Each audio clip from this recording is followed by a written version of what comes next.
உங்கள் வாய்ஸ் நண்பர்களுக்கு அனைவருக்கும் வணக்கம். சேனலை சப்ஸ்கிரைப் பண்ணுங்கள். சப்ஸ்கிரைப் பண்ணி வீடியோ பாருங்கள், தொடர்ந்து பாருங்கள். அப்போ தான் நமக்கு ஒரு ஊக்கமாக இருக்கும், தொடர்ந்து வீடியோ போட முடியும். இப்போ பார்த்தீங்கன்னா காலிவுட் வட்டாரத்தில் டாப்பு நியூஸ் என்னென்னா கூலி தான். நிறையா அஜித் சார், விஜய் சார் படங்களும் வருது.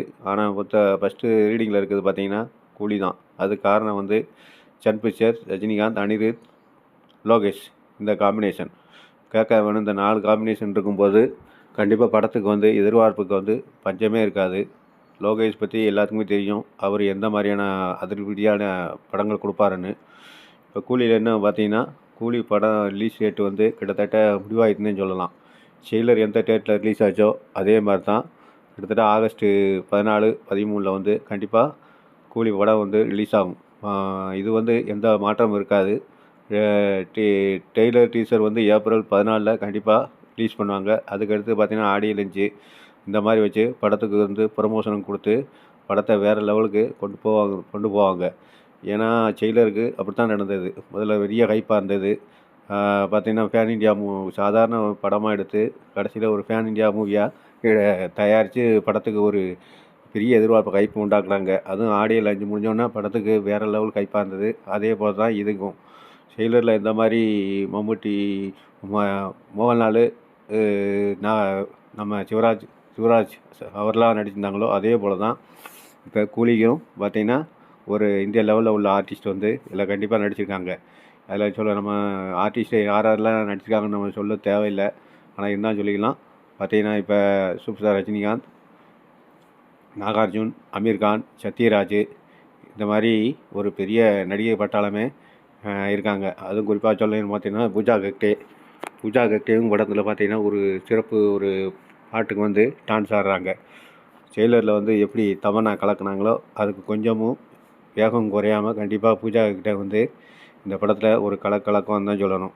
படம் வந்து கிட்டத்தட்ட லோகேஷ் வந்து கனராஜே ஒரு சமீபத்தில் ஒரு பேட்டியில் சொல்லியிருக்காரு, படம் எதிர்பார்த்த மாதிரி நம்ம நினச்சதுக்கு மேலே வந்திருக்கு அப்படின்னு சொல்லியிருக்காரு. சூப்பர் ஸ்டார் ரஜினிகாந்தும் படத்தை பார்த்துட்டு படம் கண்டிப்பாக இது ஒரு பெரிய சம்பவம் பண்ணும், படம் கண்டிப்பாக நிச்சயமாக பெரிய அளவில் வசூல் இருக்கும்னு சொல்லியிருக்காரு. இப்போ என்ன ஒரு எதிர்பார்ப்புனா 1000 கோடி அடிக்குமா, அதுதான் தமிழ் சினிமாவில் வந்து ஒரு வேறு லெவலில் கொண்டு போகணும். ஏன்னா அதுக்கு வந்து காரணம் வந்து பார்த்திங்கன்னா படம் வந்து கண்டிப்பாக 1000 கோடி தொடணும். அப்போ தான் அடுத்தடுத்து தமிழ் சினிமாவுக்கு வந்து ஒரு உத்வேகம் இருக்கும். இப்போ பார்த்திங்கன்னா கன்னடம், தெலுங்கு இந்த படம் எல்லாம் பார்த்திங்கன்னா 1000 கோடி தொட்டுருச்சு. அதுக்கு நிறையா படம் இப்போ சொல்லலாம். ராஜமௌழி இருக்கார் ஆந்திராவில்.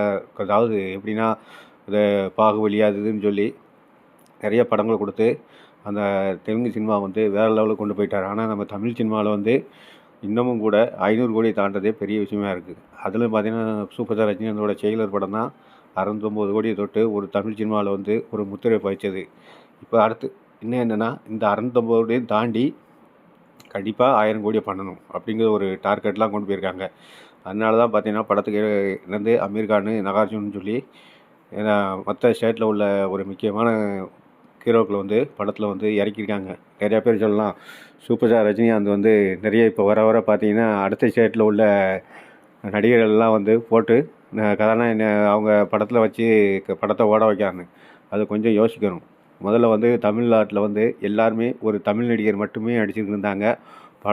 படத்தோட வசூல் எந்த அளவுக்கு இருந்ததுன்னு உங்களுக்கே தெரியும். 200 கோடி, 300 கோடி, 350 கோடி இந்த லெவல் தான் இருந்தது. முதல்ல அந்த ட்ரெண்டை மாற்றி வச்சது சூப்பர் ஸ்டார் ரஜினிகாந்த் தான் சொல்லணும். ஏன்னா 2.0 வந்து அவரை வச்சிருந்தார். யாரை ஒரு வில்லன் இன்னொன்று பாட்டில் வந்தார் பார்த்தீங்களா, அக்ஷய்குமார்.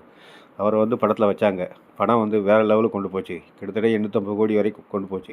அது படம் எடுக்கிறதுக்கு ரொம்ப நாளாச்சு. பொருட்செலவு 500 கோடிக்கிட்ட வந்தாலும் கூட படம் 800 கோடி, 850 கோடி வசூலாச்சு. காரணம் மற்ற நடிகர் வந்து இதில் நடித்ததான் காரணம். ஏன்னா தமிழ் நடிகரை மட்டும் வச்சு நாம் நடித்து இந்திய அளவில் கொண்டு போகணுன்னு சொன்னால் அது முடியாத காரியம்.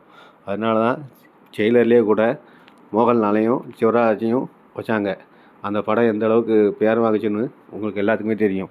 ஏன்னா இதே போல் தான் இப்போ வந்து பார்த்திங்கன்னா அமீர்கானும், நாகார்ஜுன் இந்த மாதிரி ஒரு பெரிய பட்டாளத்தை வந்து இறக்கியிருக்காங்க. காரணம் என்னென்னா, அதாவது இப்போ நாகார்ஜுன், அமீர்கான் அவங்கள வந்து இறக்கிறதுக்கு என்ன காரணம்னா அந்த மொழியிலையும் கொஞ்சம் படத்துக்கு வந்து ஒரு ஹைப் கிடைக்கும்.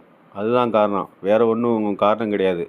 ஏன்னா அந்த இப்போ ரஜினிகாந்த் மட்டும்தான், அவருக்கும் எல்லா லெவலில் மாநிலத்திலும் ரசிகர்கள் இருந்தாலும் கூட அந்த மாநிலத்துக்குள்ள ஒரு முக்கியமான ஹீரோ படத்தில் வரும்போது படம் வந்து வேறு லெவலில் வந்து போகும்.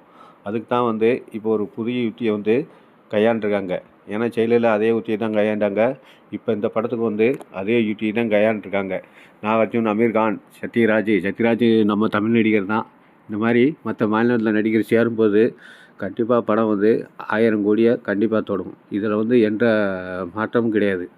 ஏன்னா படம் இப்பயே பார்த்தீங்கன்னா இப்போ ரொம்ப ஹைப் இருக்குன்னு தான் சொல்லணும். அடுத்து பார்த்தீங்கன்னா இப்போ ட்ரெய்லர், டீசர் வரும்போது அது வேறு லெவலில் கொண்டு போகும். அடுத்து பார்த்தீங்கன்னா ஆடியோ லான்ச் வரும்போது கண்டிப்பாக இந்த படத்தை வந்து எப்போ வரும் அப்படிங்கிற ஒரு ரசிகர்களிடையே ஒரு தாக்கத்தை வந்து ஏற்படுத்தும். கண்டிப்பாக இந்த படம் 1000 கோடி கொடுக்குங்கிற எந்த சந்தேகமும் கிடையாது. ஏற்கனவே லோகேஷ் வந்து ஒரு ஆக்ஷனான ஒரு படத்தை தான் எடுப்பார்.